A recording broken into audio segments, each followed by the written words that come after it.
Teknolog Teknoloji kanalına hepiniz hoş geldiniz arkadaşlar. Bu videomuzda sizlere GameGarage.com sitesinde satılan ve en çok oy alan 6 tane hazır oyuncu sistemin sizler için incelemesini haline getirdik, video haline getirdik ve videomuzun sonuna doğru da acaba müşteri memnuniyeti nasıldır buna bir göz atacağız. Kanalımıza abone olmayı ve like atmayı unutmayın diyoruz ve ilk bilgisayarımızdan başlayalım.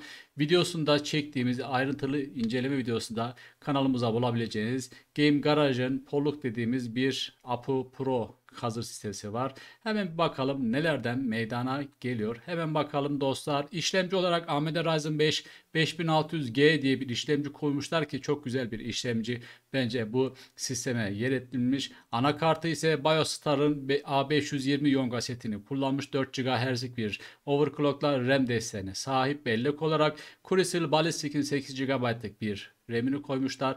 Depolama alanı olarak ise 240 GB'lık Patriot'un bir SSD hard diski var. Güç kaynağı olarak 650 Watt'lık artı 80 bronzluk bir güç kaynağı görünmekte. Tabii ki sistem baktığımız zaman fiyatı ise 5093 liralık bir fiyat yer edilmiş. Gayet de güzel bir sistem bence. Fiyat performans olabilecek oyuncuların da arayabileceği bir sistem haline getirdiler açıkçası. Ve sıradaki sistemimize geçiyoruz. Sıradaki sistemimiz Akoris 3A1650 diye geçmektedir. Gayet de şık duruyor aslında. Yani standart bir kasa gibi ama normalde ön mesh yapısı vesairesi bence de güzel durmuş. Hemen sistemimizin donanımlarına bakalım. AMD Ryzen 3 1200 AF kullanmışlar arkadaşlar. Bu da güzel bir işlemci. BioStar'ın A320 Yonga setini kullanmış. Burada arkadaşlar 2933 MHz'e kadar bir RAM desteği görülmekte. Ekran kartı olarak GeForce'un 1650 ekran kartını kullanmışlar. 4 GB'lık bellek olarak Crucial Ballistic'in 8 GB'lık bir RAM'i var burada. 3 GHz'lik bir RAM'i mevcut. Depolama alanı olarak yine 240 GB'lık Patriot'un bir hard diski görülmekte SSD olarak. Güç kaynağı olarak ise yine 650 Watt artı 80 bronzluk bir güç kaynağı kullanmışlar dostlar. Tabii ki hediyeler de var. Az önceki ilk sistemimizde de vardı. Bunda da var. Bir tane 16 GB'lık burada gördüğünüz gibi USB bellek yanına hediye olarak veriyorlar. Fiyatı ise 4800 liralık bir fiyat yer edilmişler. Bu da güzel sistem. Fiyat, performans ve oyuncu bir sistem haline gelmiş durumda. Bir sonraki sistemimiz Neo Apu Pro. Zaten başlığında gördüğünüz gibi AMD'nin olduğu anlamına geliyor. Hemen teknik değerlerine bakalım, özelliklerine. AMD Ryzen 5 5700G kullanmış. Bu bence güzel bir işlemci. Anakart olarak yine BioStar'ın bir anakartı var. A520 bir Yonga setine sahip. RAM olarak yine Crucial Ballistic'in 8 GB'lık RAM'i var. Depolama alanı olarak ise NetHack'ın bir 240 GB'lık SSD'si kullanılmış. Kasa ve güç kaynağı olarak da Dark Flash Neo diye bir tane bir şey var. Artı 650 Watt'lık ve 80 bronzluk bir güç kaynağına sahip bir sistem. Hediye olarak yine bir tane USB bellek var, sizlerin de gördüğü gibi dostlar. Fiyatı ise 6200 liralık bir fiyat yer edilmiş. Bu sistemde güzel sistem. Ben de kasada benim hoşuma gitti açıkçası. Dostlar, buraya kadar izlediyseniz mutlaka abone de olmayı unutmayın diyoruz. Sizler için güzel inceleme videolarda yapmaya çalışıyoruz. Evet, sıradaki sistemimiz Neo 5A 1600S diye geçen bir sistem. Hazır sistem dostlar bunlar. AMD Ryzen 5 1600 AF işlemcisini kullanmış. 12 nanometrelik bir yarı iletken kullanılmış. BioStar'ın B450 bir Yonga seti var burada. 3.2 GHz'e kadar bir overclock'ta RAM desteği var. Ekran kartı olarak ise 1650 süper bir ekran kartı var. RAM olarak yine Crucial Ballistic'in bir 8 GB'lık RAM'i var. Depolama yani hard disk olarak 240 GB'lık bir SSD mevcut.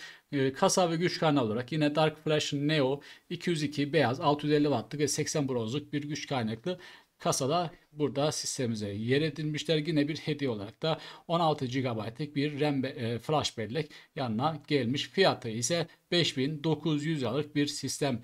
Şunu da söylemek istiyoruz. Bu sistemlerde hiçbir şekilde monitör, işletim sistemi, mouse ve klavye dahil değildir. Sadece bu az önceki gösterdiğimiz ürünler bu fiyat üzerine dahildir dostlar. Sıradaki ürünümüz yine Neo'nun 5T10 diye geçiyor. 1600S'lik bir modeli açıkçası bu hazır sistemde.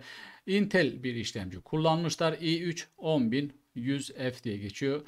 F olanlarda dahil ekran kartı yoktur. Bilginiz olsun. BioStar'ın H410 Yonga setini kullanmış. Yani Intel bir Yonga seti burada mevcut. Ekran kartı olarak 1650 süper bir ekran kartı mevcut. RAM olarak yine Crucial Ballistic'in 8 GB'lık bir RAM'i var.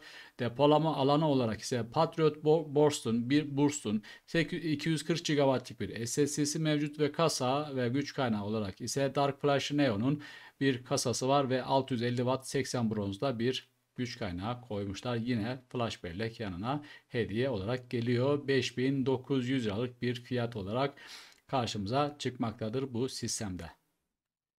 Ve son kasa ve son sistemimiz, biz elimizden geldiği kadar tabii ki bu sistemleri daha ayrıntılı olarak kanalımıza videolarını koymaya çalışıyoruz arkadaşlar. Bu videomuzda da böyle kısa tutma bağlamında incelemeler yapmaya çalışıyoruz. Neo 3A 1050 Ti diye geçiyor. Fiyatı 4300 lira. Bence gayet uygun bir fiyat arkadaşlar. Bilginiz olsun. Yani bilgisayar toplayacaklar ya da uygun fiyatlı bütçeli bir bilgisayar alacak kişiler varsa da bu sisteme de mutlaka bakmaları gerekiyor diyebiliriz.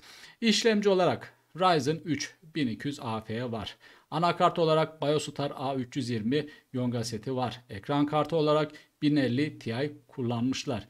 RAM olarak 8 GB'lık 3 GHz'lik bir RAM kullanmışlar. Hard disk olarak 240 SSD var yanında. Kasa olarak yine Dark Flash Neo'nun bir kasası var ve 650 Watt'lık 80 bronzluk bir güç kaynağı mevcut. Yine yanında da hediye olarak bir tane USB bellek 16 GB'lık yanına koymuşlar. Fiyatı dediğimiz gibi 4300 liralık bir fiyat. Bence bu sistemde gayet de uygun bir sistem, fiyat olarak da oyunlarda da orta seri segmentlerde işimizi görebilecek donanımlara sahip. Arkadaşlar 6 tane sistemi sizler için inceledik ve tabii ki böyle kısa tutmaya çalışıyoruz videomuzun. Ayrıntılı bir inceleme tabii ki kanalımıza videolarında zaman zaman gelmeye çalışıyor. Şimdi ise şikayetvar.com üzerinde bakalım acaba gamegarage.com sitesi müşterilerine ne kadar sorunlarına çözüm arıyor, çözüm buluyor. Biz elimizden geldiği kadar firmaların, yani teknoloji satan firmaların bu şekilde de bakalım müşterileri nasıl diye elimizden geldiği kadar yapmaya çalışıyoruz. Hiçbir şekilde hiç kimseyle bir bağlantımız söz konusu değildir. Tamamen kişisel ve bireysel bir olay yapıyoruz. Zaten bu bilgileri herkes istediği şekilde ulaşabiliyorlar. Arkadaşlar gamegarage.com toplamda 85 tane şikayet yapılmış, 58 tanesi çözülmüş.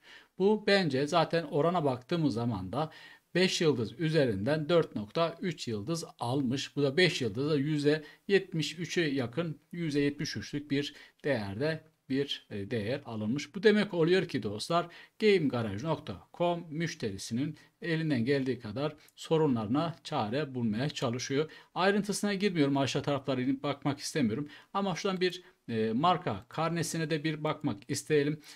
Arkadaşlar şimdi 85 tane şikayetin 31 tanesi cevaplanmış. Cevaplanma oranı %36 olarak görünüyor. Bu değer aslında yani kendi çapımda, bana göre %36 bence düşük bir değer. En azından %50'yi devirmiş olmasını umardık. Ama şuradaki olay tabii ki son bir yıl olduğu için bu olay. Ama dediğim gibi şurada da baktığımız zaman da burada da müşteri memnuniyetinin gayet de yüksek olduğu anlamına gelmektedir. Bu siteden tabii ki herhangi bir alışveriş yapmadık. Ama yapan arkadaşlarımızla bizlere, kanalımıza takip eden dostlarımız var. Onlar yazıyorlar. Memnun olduklarını yazan çok arkadaşımız var. Biz elimizden geldiği kadar sizlere bu şekilde bir video incelemesi haline getirdik. Dostlar, çok teşekkür ederiz. Kanalımıza abone olmayı ve like atmayı unutmayın. Ve bildirimleri de açmayı unutmayın arkadaşlar. Bir sonraki videomuza görüşmek üzere. Hoşça kalın.